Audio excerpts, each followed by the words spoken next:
તીર્થધામ ચાંદોદ નવા માંડવા ખાતે કાર્યરત શ્રી જાંબુ બ્રાહ્મણ કાણવ સંસ્કૃત પાઠશાળામાં નૂતન નિર્માણ પામેલ યજ્ઞશાળાનું ગણેશ યાગના ધાર્મિક આયોજન સાથે ઉદ્ઘાટન કાર્યક્રમ યોજાયો। વડોદરા જિલ્લાના તીર્થધામ ચાંદોદ ખાતે છેલ્લા 118 વર્ષથી શ્રી જાંબુ બ્રાહ્મણ કાણવ સંસ્કૃત પાઠશાળા કાર્યરત છે, જે આખાય ગુજરાતની એકમાત્ર કાણવ શાખીય સંસ્કૃત પાઠશાળા છે। પાઠશાળામાં વિશેષ મહત્વ કર્મકાંડની અપાય છે અને કર્મકાંડની ઋષિ પરંપરા મુજબ પાઠશાળાના ગુરુજનો દ્વારા અહીં રહી અભ્યાસ કરતા વિદ્યાર્થીઓને સંસ્કૃત અને સંસ્કૃતના જતનના પાઠ ભણાવવામાં આવે છે। આ સંસ્થામાં ભણીને અનેક વિદ્યાર્થીઓ વેદપાઠી, જ્યોતિષી, ભાગવતાચાર્ય સહિતના વિષયોમાં પારંગત અને તૈયાર થઈ બહાર નીકળ્યા છે। ત્યારે વિદ્યાર્થીઓને યજ્ઞ યાગાદિનું પૂરેપૂરું પ્રેક્ટિકલ જ્ઞાન પ્રાપ્ત થાય તે માટે વિદ્યાર્થીઓના ભવિષ્યને ધ્યાનમાં રાખી ગુરુજનો દ્વારા પાઠશાળા સંકુલમાં મહર્ષિ કર્ણવ નામાભિધાન સાથે નૂતન યજ્ઞશાળાનું નિર્માણ કરાયું છે, જેના પ્રારંભ અને ઉદ્ઘાટન નિમિત્તે સોમવારે ગણેશ યાગનું આયોજન કરવામાં આવ્યું।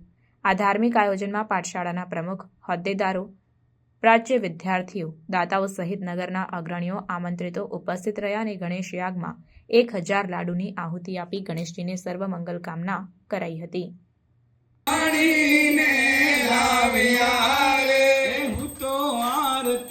उतारू गजाननी रे હું તો આરતી ઉતારો ગજાનંદની રે।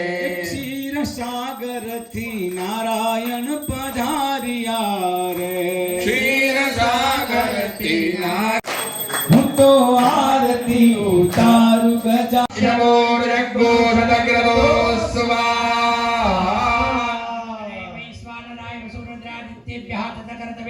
समानेव योषा कल्याण्यस्मयो मानसो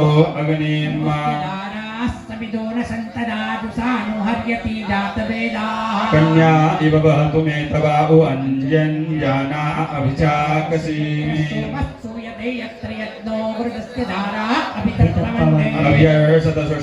પ્રાપ્તિ થાય તો વિદ્યાર્થીઓના ભવિષ્યને લઈને ગુરુજીએ ધ્યાનમાં રાખી ગણેશ યાગથી આ યજ્ઞશાળાનો પ્રારંભ કર્યો છે અને વિદ્યાર્થીઓ માટે આ યજ્ઞશાળાથી પૂરેપૂરું બધાને સશાસ્ત્ર જ્ઞાન પ્રાપ્ત થાય એના માટે દિવ્ય યજ્ઞશાળાનું નિર્માણ કરવામાં આવ્યું છે।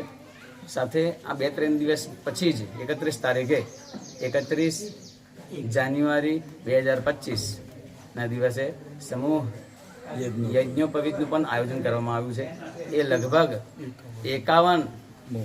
51માં સમૂહ યજ્ઞોપવિતનો ઉત્સવ છે। 51 વર્ષથી અવિરત ચાલુ રહે છે। એક સાથે અનેક બટુકોને ઉપવિતનું દાન કરવામાં આવશે। ઉપનયન એ પણ નિઃશુલ્ક, કોઈ આ શુલ્ક લેવામાં આવતું નથી।